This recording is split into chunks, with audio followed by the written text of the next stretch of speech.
Hi friends, welcome to ವಿ3 blogs and recipes.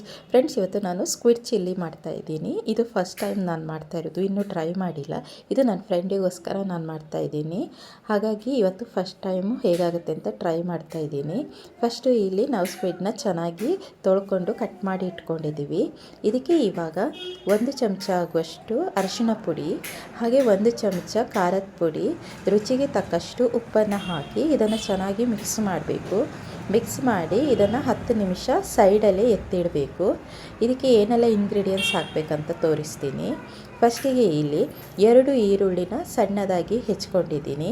ಹಾಗೆ 2 ಟೊಮೆಟೊನ ಸಣ್ಣದಾಗಿ ಹೆಚ್ಚಿಕೊಂಡಿದ್ದೀವಿ.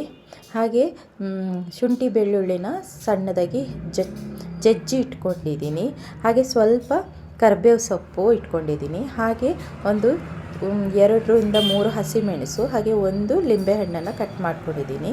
ಇವಾಗ ಮಸಾಲ ಏನೆಲ್ಲ ಬೇಕಂದರೆ ಖಾರದ ಪುಡಿ 1 ಚಮಚ, ಗರಂ ಮಸಾಲ 1 ಚಮಚ, ಹಾಗೆ 1 ಚಮಚ ಧನಿಯಾ ಪೌಡರ್, ಅರ್ಧ ಚಮಚ ಜೀರಾ ಪೌಡರ್, ಅರ್ಧ ಚಮಚ ಪೆಪ್ಪರ್ ಪೌಡರ್, ಹಾಗೆ ಅರ್ಧ ಚಮಚ ಹಳದಿ ಪೌಡರ್, ಹಾಗೆ ರುಚಿಗೆ ತಕ್ಕಷ್ಟು ಉಪ್ಪನ್ನು ತಗೊಂಡಿದ್ದೀನಿ. ಹಾಗೆ 1 ಲೋಟ ನೀರನ್ನು ಇಟ್ಕೊಂಡಿದ್ದೀನಿ.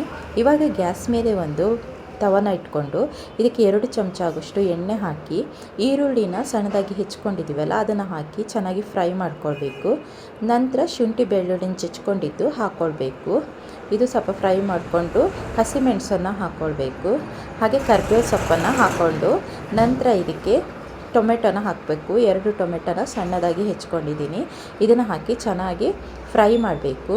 ಇವಾಗ ಇದಕ್ಕೆ ಮಸಾಲ ಎಲ್ಲ ರೆಡಿ ಮಾಡಿ ಇಟ್ಕೊಂಡಿದ್ದೀವಲ್ಲ, ಈ ಮಸಾಲನೆಲ್ಲ ಹಾಕ್ಕೊಳ್ಬೇಕು. ಹಾಕ್ಕೊಂಡು ಒಂದು ಸಾರಿ ಚೆನ್ನಾಗಿ ಫ್ರೈ ಮಾಡಿದ ನಂತರ ಇದಕ್ಕೆ 1 ಲೋಟ ಆಗುವಷ್ಟು ನೀರನ್ನು ಹಾಕ್ಕೊಳ್ಬೇಕು. ನೀರನ್ನು ಹಾಕಿ ಇದು ಸ್ವಲ್ಪ ಕುದಿಬೇಕು. ಸ್ವಲ್ಪ ಹೊತ್ತು ಒಂದು 5 ನಿಮಿಷ ಇದನ್ನು ಕುದಿಸಿ ಆದಮೇಲೆ ಈ ಸ್ಕ್ವಿಡನ್ನು ಹಾಕ್ಕೊಳ್ಬೇಕು. ಈ ಸ್ಕ್ವಿಡ್ನ ಹಾಕಿ ಇದು ಒಂದು 10 ನಿಮಿಷ ಬೇಯಬೇಕು. ಯಾಕಂದರೆ ಸ್ಕ್ವಿಡ್ಡು ಸ್ವಲ್ಪ ಲೇಟಾಗಿ ಬೇಯುತ್ತೆ. ಹಾಗಾಗಿ ಇದನ್ನು ಒಂದು 10 ನಿಮಿಷ ಬೇಯಿಸಬೇಕು. ಇದು ಚೆನ್ನಾಗಿ ಬೇಯಬೇಕು.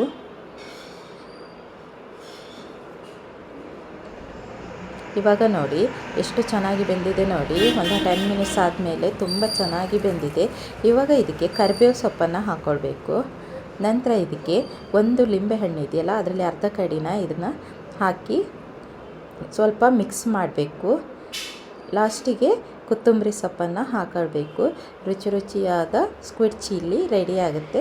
ತುಂಬ ಚೆನ್ನಾಗಿರುತ್ತೆ. ನಮ್ಮ ಫ್ರೆಂಡ್ ಹೇಳ್ತಾ ಇದ್ಲು, ಹೋಟೆಲಲ್ಲಿ ಮಾಡಿದಷ್ಟು ರುಚಿ ಆಯಿತು ಅಂತ ಹೇಳಿ.